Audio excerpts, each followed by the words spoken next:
welcome to the Notorious MMA podcast, recording live from London. UFC 211 is in the books, and Stipe Miocic has successfully defended his heavyweight title for a record third time. I'm Alan, I'm here with Paul and Leo, and we're going to run down the event. Ladies and gentlemen, referee Herb Dean has called a stop to this contest at 2 minutes, 22 seconds of the very first round, declaring the winner by TKO and still the undisputed UFC heavyweight champion of the world, Stipe Miocic.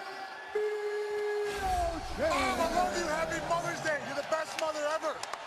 But generally, first of all, what did you guys think? What a night of fights we had. Yeah, fantastic night. I mean, we knew there was a great card lineup and it didn't fail to deliver. I think we had all sorts of finishes, controversial ones, highlight real finishes. I mean, yeah, the main card just flew by. It was such a good night of fights. And some really good surprises on the prelims, like maybe some awards for once on the prelims. It's true. So strong card from start to finish. Even the Fight Pass prelims you can only see on Fight Pass were amazing. I think we saw some fight of the night contenders there. Yeah. Right. So we're going to kick things off with Stipe Miocic defending his title. A very impressive first round knockout of Junior Dos Santos. We did all predict before this that this could be tough work for Junior, but Stipe just made it look easy.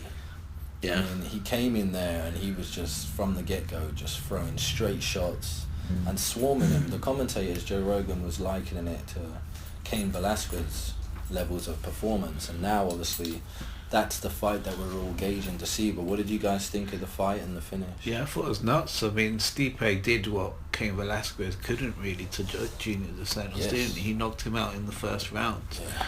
No damage. No damage. Well, yeah. You know, I thought Junior didn't look like he was going in soft or anything. He looked in great shape. He came out. We said so as he was coming out. We were like, wow, he looks sharp tonight. He looks ready for this. But you couldn't help but get the feels when he comes out to that rocky music. That he's such a likable guy. It's a great entrance, isn't it? Yeah, he's Yeah. one of the nicest guys that you kind of see around there. And I remember when I met him in Nels Court once, and he was super nice, But he's a killer in there. It's just, I think Father Time is catching up with him. Like, what do you think, Paul? Yeah, it's he came out, he was ready for a stand up, but Miocic just caught him with a couple of shots, Straight right hands. Yeah. And then he just started backed up against the fence, and when you show someone that you're backing up, it's not good. It gave Miocic confidence come forward. Missed him with like the big power carry first, was reaching with a left hook, and then came over with the right straight. Yeah. Kept Junior on the fence as well, where he didn't want to be, so his back was constantly to the cage. He tried to, and Junior actually, and you get pushed there for a split second, but he managed to spin out there. He knew from the first fight that that's what you try and do. We saw that a lot in the first fight. Miocic trying to grind him against the cage and do some dirty boxing. Junior was spinning away from that. But yeah, Miocic, he just landed He's just going straight shot. Strength to strength now, and again he's now set the record, unbelievably, for the third successful heavyweight title defense. And he's just on top of the world right now. Can't wait to see him fight again. Yeah, he's still getting stronger and better at every fight as well, and he proved it again. And then that's not a knock on Junior, because Stipe's such a level now. Yeah. Junior is still up there, and he'll fight probably. He could fight Cain, if they do Verdum over him, the winner of that, to get a title shot. We could get JDS Cain 4, So it's a very interesting stuff at the heavyweight division. We got the Black Beast coming up against the Super Samoan. Yeah, Black Beast excites me more than anyone in the heavyweights. Even though Stipe's amazing, just Black Beast has got that thing about him, and he's really funny on and out of the octagon. Even though he's fucking crazy with some of the shit he comes out with and sends. He's a character. But man, he's so fun to watch, and I'd love to see him get his way to a title shot. Maybe 1 or 2 more wins and he's there. That's it, because Mark Hunt is doesn't seem too interested lately. So if he could get past Mark Hunt with no damage, We could see him maybe versus JDS, and that could give him a title shot. But really entertaining fight. So happy for Stipe. He's such a nice guy. He just comes out like they said, he's taking his dog for a walk. He's so calm, and he's just a killer. Once the bell rings, that was such. It was almost kind of a letdown because we were expecting a war. Yeah. But we all kind of knew JDS is a bit chinny now. Yeah, it was always a possibility in this fight, wasn't it? And the crowd were behind him, really heavy last. There was all the Americans, good Dallas crowd last night, from the start to finish. They were cheering the whole way through. Yeah, for some of the prelim fights, it was like the main event. Yeah, normally you see the stadiums a little bit empty at the start of the night, but now it was pretty busy all night. That's the good thing when they go away from, I think, Vegas. You get the locals that don't see it every year. Exactly. What a main event, and good luck to Stipe as he continues. That's what I predict. I predict that Black Beast actually won't need to fight JDS. I actually think that the Mark Hunt, people already saying that he was ready before this fight with Mark Hunt. He openly said he wasn't ready. He's in contention, so they've given him that big name, so then that will be enough for him to be known now. And Mark Hunt is a legitimate contender. But not top 3, Yeah, but it's just the run that he's on, and if again he gets the knockout in the first round, you look that good, Dana can sometimes skip you a fight or two when you look that dominant. So he has, and if he lands a punch on you, that guy, it doesn't matter. Stipe would go down, anyone would. I think it all comes down to where Kane's at now. Obviously, he's got a back problem, but he's been out a little while. Hopefully, he's on the mend, and can't wait for that. But in the co-main, the women had their chance to steal the show. Yeah. And what a war this was. I think for me, this might have been fight of the night. It's very close. There's a few, and this is the first one that kind of pops into my head. Especially JJ, she was on form. She was the same speed she was in the first round as she was in the last round. She didn't get tired. The sharpness of her strikes. Technique, It was amazing. It was different level stand-up compared to Andrade. She was good. She had the power for sure. And she clocked her really hard in that first round. Left a massive swell on her head. Couple of them by the end of the fight. But then she just went into a 2-dimensional game plan. I'm just going to walk forward and hope I get a shot. She gassed out, man. And you can't do that at this level. All she had was the hooks. We knew that coming in, but she had to make it. They were almost saying she was telegraphing her punches. She was ducking. Yeah, man. You could see the wind-up in those punches. But she'd do that little Joe Frazier duck and come in, and Joanna just sidestepped her and popped her every time. Those head kicks. Not checking the leg. Some great head kicks. Not checking the leg kicks either. Amazing toughness Jessica showed. Yeah. It was, she's done herself no damage in that fight, but it's she's gonna feel that tonight. Jabs to the nose. Yeah, leg kicks were killer, weren't they? Yeah. And Joanna just racking up the defences. There isn't a contender for her at the moment. We're waiting on maybe Rose Namajunas. Yeah. We just love watching her fight. She could be the best striker. Rose looks like someone who could put a pace on her. And definitely, I'd love to see that fight. Yeah. Well, the other thing is they're about to open a flyweight division for the women as well. So I think 25. I think. Yeah. JJ is all about getting 2 belts, doing the McGregor thing. She'll want to do that. And also Andrade. She's big for that division as well. Yeah. Also Andrade as well. She actually managed a couple of takedowns, some big ones. Impressive. As well, Very impressive. So it shows that you can take her down. Yeah. It was just Joanna's long legs kind of saved her at times. She got up really quickly. It was like Chuck Liddell getting up every time. She's a small girl. With that sharp elbow as she breaks. Oh, that elbow is killer. I love that elbow. How she wasn't cut up more, she really put it on. It was from that point where she landed that elbow, I think it was round 1 or 2, she landed that and then backed off and took some time, and it was like she knew at that point that she'd really hurt her. Now she just wanted to keep the distance, not make any mistakes, and force her, as we said, to try and reach out on her desperately, and she fell right into that trap. So she didn't have a plan B, everything that we expected happened. Great fight. Yeah, great decision for JJ. She did really well. Yeah, can't wait to see both of them again. Yeah, I don't think that, we'd be happy to see a rematch maybe in a couple fights time or something. That'd be fine. So the next fight, a man who said to Dana White after the fight, "Have I done enough now? Is that enough for you? 7 fights. Are you not entertained?"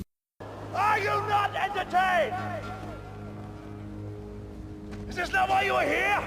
The most, win streak for a Brazilian fighter. Damian Maia. I mean, it wasn't the best performance of his, and he looked very shaky on the feet against Jorge Masvidal. But he literally, when he takes your back, like we said, it is game over. And also, imagine another 2 rounds.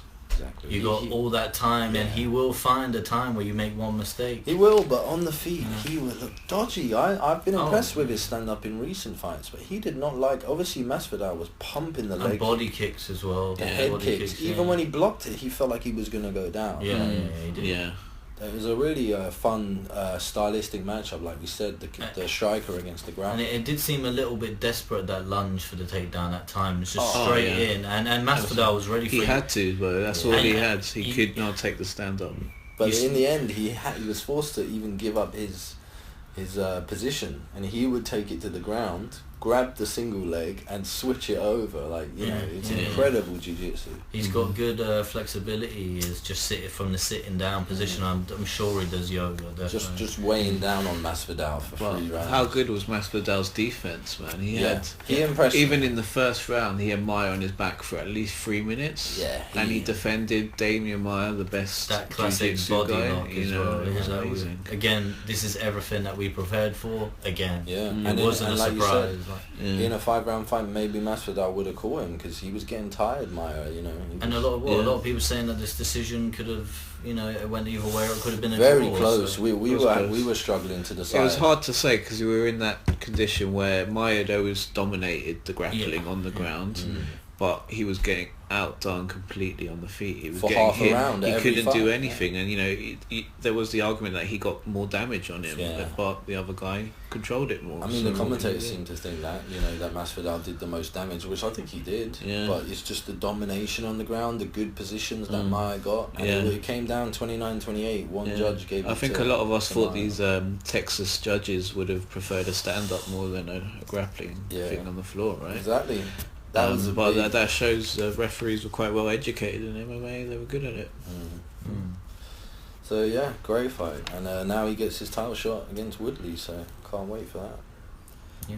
Next fight was the one that replaced Henry Cejudo versus Sergio Pettis. Henry Cejudo suffered a hand injury a couple days before the fight, and it got replaced with a very fun fight because we had the Polish Jotko stepping in there, and this might be our entrance music of the night, coming out to Kickboxer Streets of Siam. I mean, that was just such a great moment. Yeah, that's great. You could tell he'd been waiting to pick that tune, to come out to.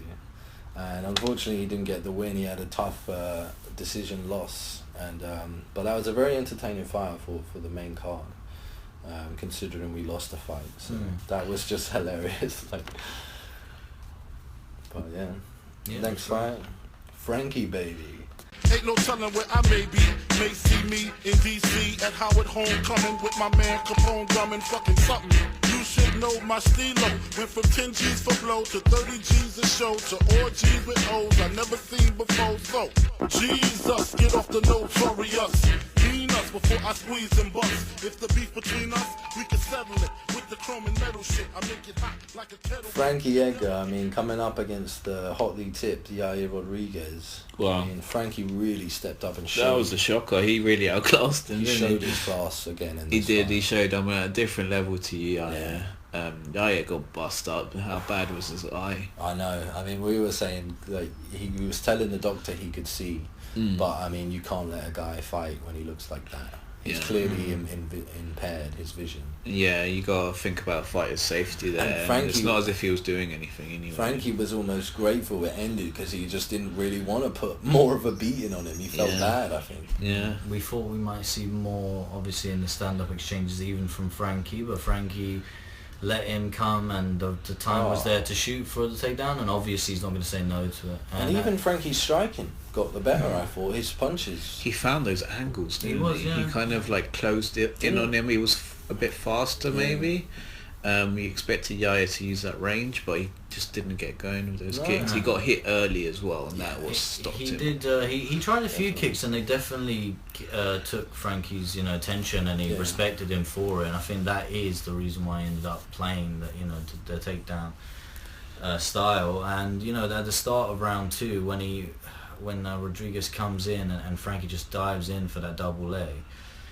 Then Rodriguez nearly, scrambled out and took a leg, and that was his point there. If he can get out there, we could have seen it. Round 2, there was definitely more in Rodriguez's tank. It was only, he's a young guy. He nearly got that leg lock on him, wasn't he? Trying to move his position. And it was nearly there. It was a good one, and Frankie's on top of him from that point.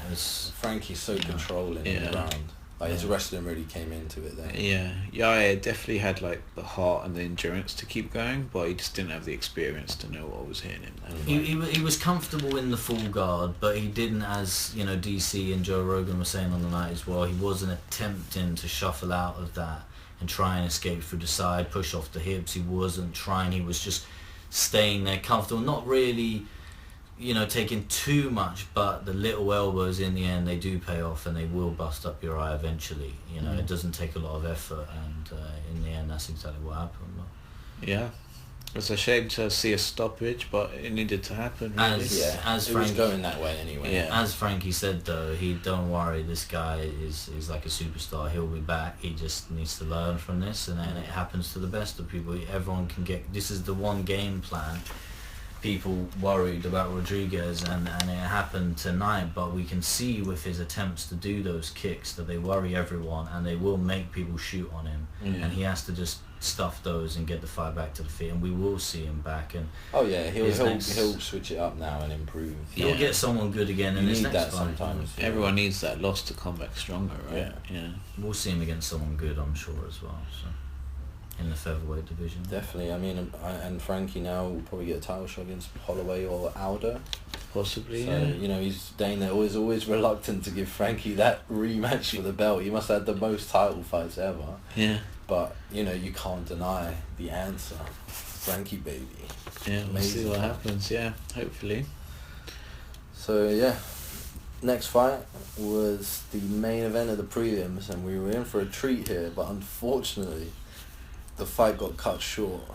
It was a great fight. Could have been fight of the night. Dustin the Diamond Poirier versus Eddie the Underground King Alvarez. That fight was fun, man. While it lasted. Poirier had him on rocky ground in that first round. And we've seen this before. Eddie Alvarez was back to the cage just swinging. We remember it in the Diego Sanchez fight, I think, or was it Melendez, one of them? Where he just went to war, his pride just really comes out when he gets hurt. Yeah, he needs to get hurt a little bit first, and then he goes nuts. That's what we said. It was almost like Eddie needed to warm up as the fight went on. Yeah. And once he rocked Poirier with that shot, you just saw him, he just turned the switch on. And unfortunately, it came to an end with the illegal knee to the head. Yeah. There was a lot of talk what was going on, but clearly he landed one or two. There was one, I think, where he had a hand down, and the rules in Texas are if you have a hand down, you're down. The rules are all over the place at the moment, aren't they? No one knows what's going on with the rules. That's one thing that UFC really need to sort out. It's just clarifying the rules before each event and making sure that they understand them. I did think it was a bit dirty on Eddie's part. He was saying, but he was in that position, towards the end of the round where he's been all beat up, but he had a few seconds. He had him against the cage. It was an awkward angle to know if it was legal he or was not, on top, and no one knows the fucking rules, so it's like, what do you do? But he smashed him. Dustin was out cold. When he woke up, he said he couldn't see. I believe that. You know what, Herb Dean, the truth is, the reason why it was called a no contest in the end is not that Herb Dean thought there was an illegal blow. It was more Herb Dean actually thought that it was an accidental. Because of the lead up knees, he felt it was unintentional. And it was interesting seeing that originally the fight was stopped, and then Herb went outside and spoke to the commissioner and really let him know that he felt this is unintentional, and for that reason it's being a no contest, even though they could at that point see replays and be influenced by replays or be influenced by what someone might say. And they weren't. Herb it wasn't. Was good. He was accidental. You know, Yeah. he didn't get a chance to warn him, and it came out of nowhere. I don't But think it he was truly such- meant it. Yeah, No, it's of course an not, accident. yeah. Yeah, It and was it's such a interesting. shame.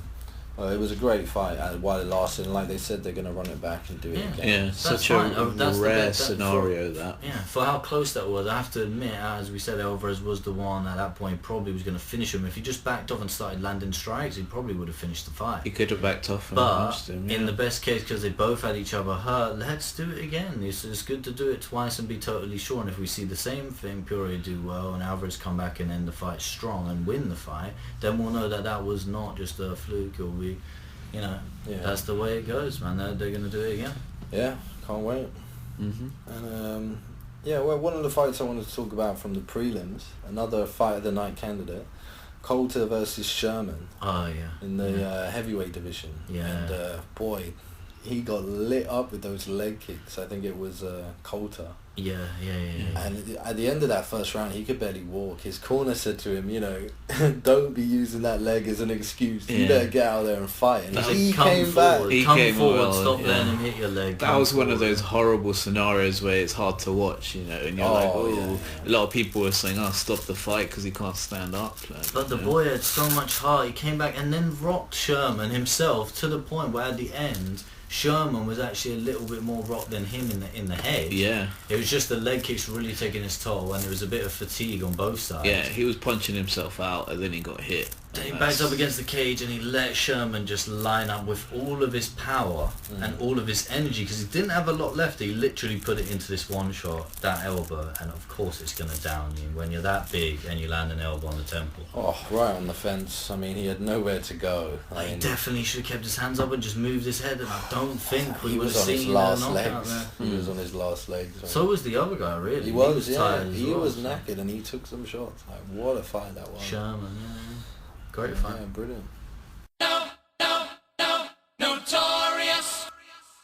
So to wrap up our recap, we're going to hand out some Notorious MMA podcast awards of the night. A few awards to hand out. Another great night of fights, like we said. First award, my favourite, Ringo of the night. Oh, you've been dying to do this one all night, haven't you now? There's a new Ringo in the UFC these days. She's not too bad on the eye, wouldn't you say? What do you think, Paul?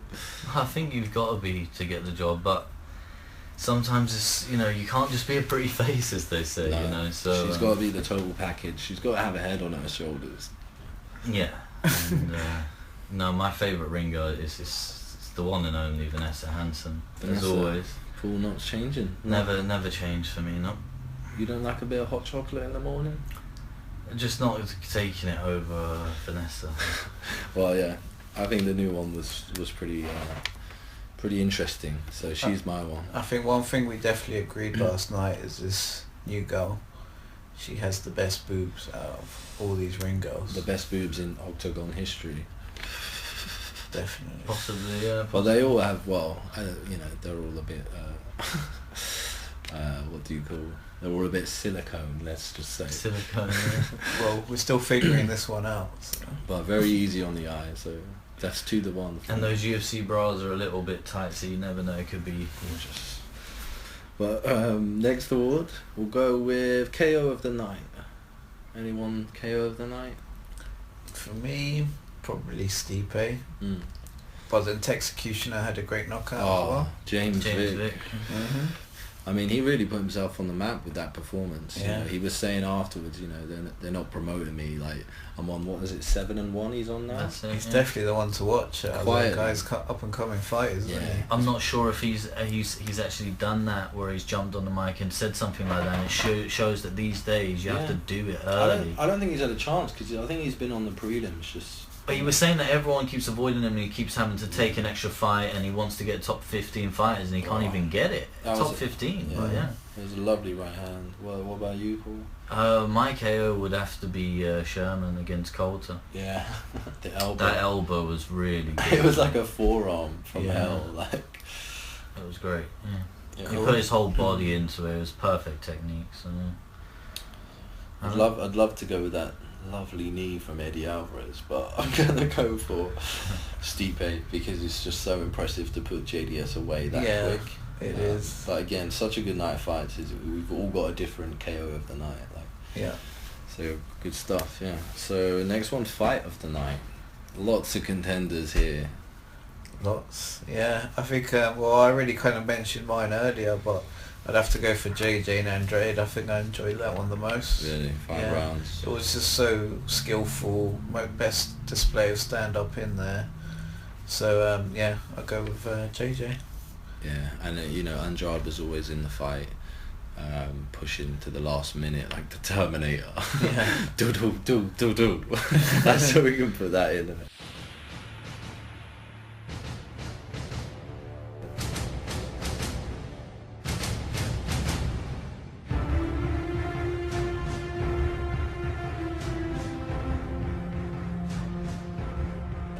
Yeah, so yeah. Paul, fight of the night. You know what? I'm gonna continue with the KO of the night, and it's gonna help. You know, to force it for a fight of the night category as well, because if he very nearly got knocked out, Sherman, and Coulter done himself justice in that heavyweight. The one-legged Coulter. And I think everyone knows his debut, wasn't it? Everyone knows their names now, and I think I'll give that fight now because he actually nearly came back and knocked him out, even though his leg was that mad. So the boy has got heart, definitely. We realise that. Now you'll need that in the heavyweight division. So. Yeah. And I'll second that. I'll go with that as my fight of the night. What a fight! Yeah. So definitely. impressed by the heart of that guy. That was a lot of fun to watch. Yeah. But You always rarely a see bonus. someone like that, you know, make it out. But he made it a fight. Like he got down and dug in. Especially a big old heavyweight as well, wasn't it? How did he take them kicks? Like, yeah. And his corner just screaming at him. Like, you just gonna give him that leg? It was so brutal, and then he just bit down on his mouthpiece, and yeah, fight of the night for me, like amazing. Next one, submission of the night. I'm gonna go with Magomedov on the prelims. He got that slick body triangle on the back. Yeah. And we were saying like he edged him over to the alien sign. Oh yeah, that was great. And We the did a rear shot of naked- whiskey after that one. That was that good. Just watched Alien yesterday, and we were saying if anyone gets knocked out or choked out on the alien sign, we got to do a shot.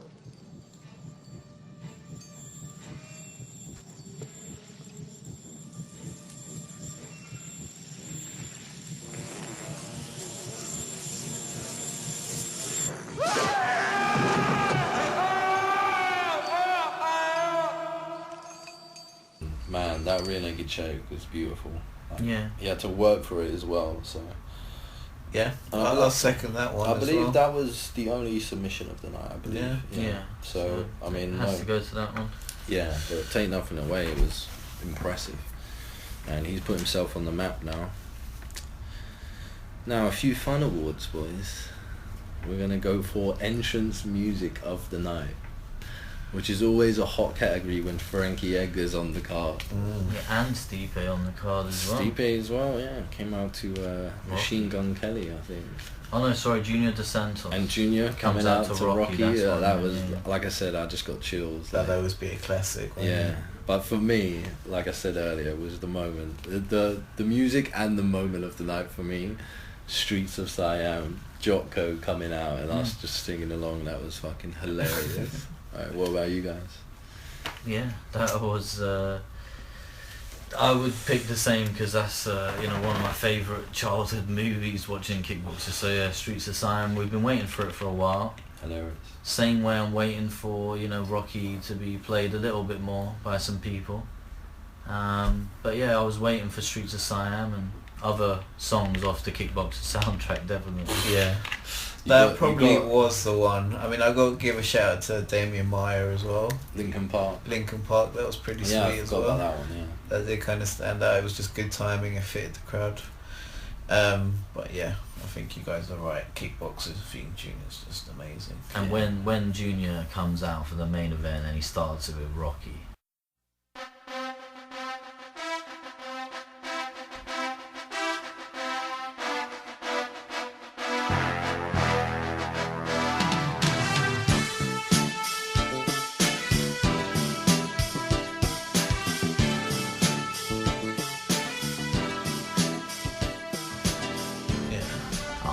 that really. It's just it makes it such a moment. Yeah. It's like a movie. It's like you're watching a movie, the end of a movie, and we've been up till fucking 6 a.m. and then it's like it's a bit, you know, it's a bit annoying when you get these top class fighters and they'll just come out to some random sort of pop tune, and you just think, come on, there's got to be Show some something creativity. fighting related or something amazing. We love Frankie's and he says in the tune, you know, Frankie baby, Biggie, but it's like to have a theme sort of tune is always, like we said, you know, Rhonda has her theme music, Connor's coming out to a hypnotize. But at least Rhonda's is not just some random pop. No, it's a real good track to come out to. Some people, they come out to pop music and you'd be totally surprised at who does it as well. Come on, man, like, give us some entertainment. Yeah. So next one though, we'll do moment of the night. Like overall, what was your moment of the night? For me, it's Streets of Siam. Really? That was so. That was great. That was my moment of the night. I think. That was it. And obviously Stipe winning. Yeah, I'd say the for me record. that was a historical moment there. Yeah. So Stipe winning that, It really lived really up good to the victory. hype. Yeah, and he's such a good class guy. It's like we're all happy for him. Like, you know. Yeah. Good to see an American back on top as well. It makes it fun. The crowd, you know, they'll all get behind him. Yeah. So he's such, like I said, such a good guy, and to just making it quick as well, that was impressive. Paul, moment? Such a tough one. Streets of Siam, it could easily be moment of the night as well. We've given awards for knockouts, and there were some great ones. So for me, it'd be the Streets of Siam, or again that elbow from Coulter. I'm sorry, Sherman. Now we all remember that fight, and that was that woke us up on the breeder. Yeah, another key moment, more so for him himself, Damian Maia, when he ran over to Dana White and said, I'm next, or what did he say? Something like that, He said something, have you given me the shot? And he said, you got it. He got the shot. So you'll be fighting Tyron Woodley. He kind of cemented himself there for a title shot now. Finally. Seven fight win streak. Unless GSP... he took 7 fights, but he got there. Unless GSP calls up Dana and says, by the way, I want to fight at welterweight now. Yeah. And we get GSP Woodley, because we're going to see a bit of news where GSP obviously is not going to make the middleweight title fight with Michael Bisping. Yeah. So we are going to get Romero Bisping at some point this summer. That's great. So now Woodley, it's all lining up for when McGregor gets back. Does he want to fight a featherweight? Does he want to fight a lightweight? Or does he want to fight a welterweight? And I like this, I like that we're getting back to true number one contenders getting shots. Damian Maia deserves a shot at the belt. Romero deserves a shot. It was silly, waiting for GSP. He should have come back and at least proved himself. A top 3. Set a fight, Fight Jacare or Rockhold or someone like that. But he just wanted an easy run to the belt. So, but again, Damian Maia, great moment for him and Dana White finally making up. Yeah. And picked his moment well there, didn't he? And we're gonna finish with the Coors Light sponsored move of the night. Always a fun category. I'm gonna go with my move of the night is just Joanna's head kicks were just out of nowhere, the speed and accuracy of those kicks. Yeah, that's cool. I mean, I was going to say Joanna's sidestep, just the way she sidestepped her every time. Her footwork. When she tries to strike. She was doing that for 5 rounds non-stop. She didn't just get tired once. We were all just in awe of her general accuracy and timing. And how strong she looked even in the 5th round. Move of the night for me, Joanna. What about you guys? I'm tempted to go with Damian Maia's half guard, because that is a move of every night. But one move of the night that had to be done on these special nights like this was when it gets late here in the UK and it's 3 o'clock in the morning and the main event is just starting. And you look around and the beers are getting low and you think, do we need some bagel and shakes? And we order milkshakes, we get them delivered to the doorstep, and it's 4 got to a.m. be done. milkshake. Because it energised us, and then boom, Jotko comes out to Streets of Siam and you're sitting there with a milkshake. And everyone's back on top of the world. That's it. That's your move of the night, the milkshakes. Was getting the milkshakes for that main event because it ended up being a great event. I want to say hats off to you, Paul. That was a great decision. Yeah, good move, Paul. That's it. Leo, move of the night. Yeah, I think I'm going to agree with you and say JJ, because she was the most impressive. I thought she put the best performance on last night, and You saying the side steps? The side steps. Yeah, the movements, her side steps, her general defense was good. Even after she got clocked really hard in the first round, I was getting scared for her for a minute. But she recovered, she stepped up and carried on doing what she needed to do. Yeah. So it was really good. She's such a killer, like, for anyone. Yeah. Like you said, if she moves up a division, that would be very interesting. But yeah, Great night of fights there. Hope you enjoyed our recap. Thanks for listening as always. Thanks, guys. Yeah, nice one. As always, you can follow us on Instagram, Twitter and Facebook, Notorious MMA Podcast. We're always uploading good pictures and funny links in the MMA world. And any big news that comes out, we'll definitely be giving you that. Yeah. Send us some questions too. We want to answer some. Yeah, send us some more questions. We had a good one from Justin T last week. So yeah. And shout out to Eric in Germany. Couldn't make this recap, obviously. He takes about a week to watch the fights sometimes. So we'll be having words with him. Yeah, we're going to have to schedule a Notorious team meeting. What do you think, Paul? Team morale. Yes, it's got to be done. I mean, it's getting to a point now, you know, Eric's really letting the side down. You were saying earlier, I mean, if you're going to be friends with someone, the least they need to have is a Wi-Fi connection. I mean, what's a phone these days without a Wi-Fi? Before it used to be what's a phone without credit or Snake. But now it's what's a phone without Wi-Fi. You can't download from the App Store, you can't download a podcast, you can't upload a picture. I mean, it's almost like he's trying to distance himself from Notorious MMA. I don't know what he's up to, but well, we all know that Germany is not rich with a lot of UFC fighters right now. It's almost like he's taking some time out to forget about it. He's enjoying a few sausages on a Friday night. Yeah, maybe a few too many sausages. Yeah, and, you know, there are rumours about that. And if you drink, you know, if you're in Germany and you drink that much beer, it's going to be tough for you to stay up as well. That's it. I mean, I've had words with him. I said, you know, stick to water and carbohydrates, but he just doesn't want to listen. So. If he only had half the amount of heart that Coulter has, we've said it. You know, he'd be alright. And it's an issue, but hopefully, we can get him on the next one. So yeah, thanks for listening, and we'll be back again previewing the next card. Thanks, guys. Nice. Notorious team out.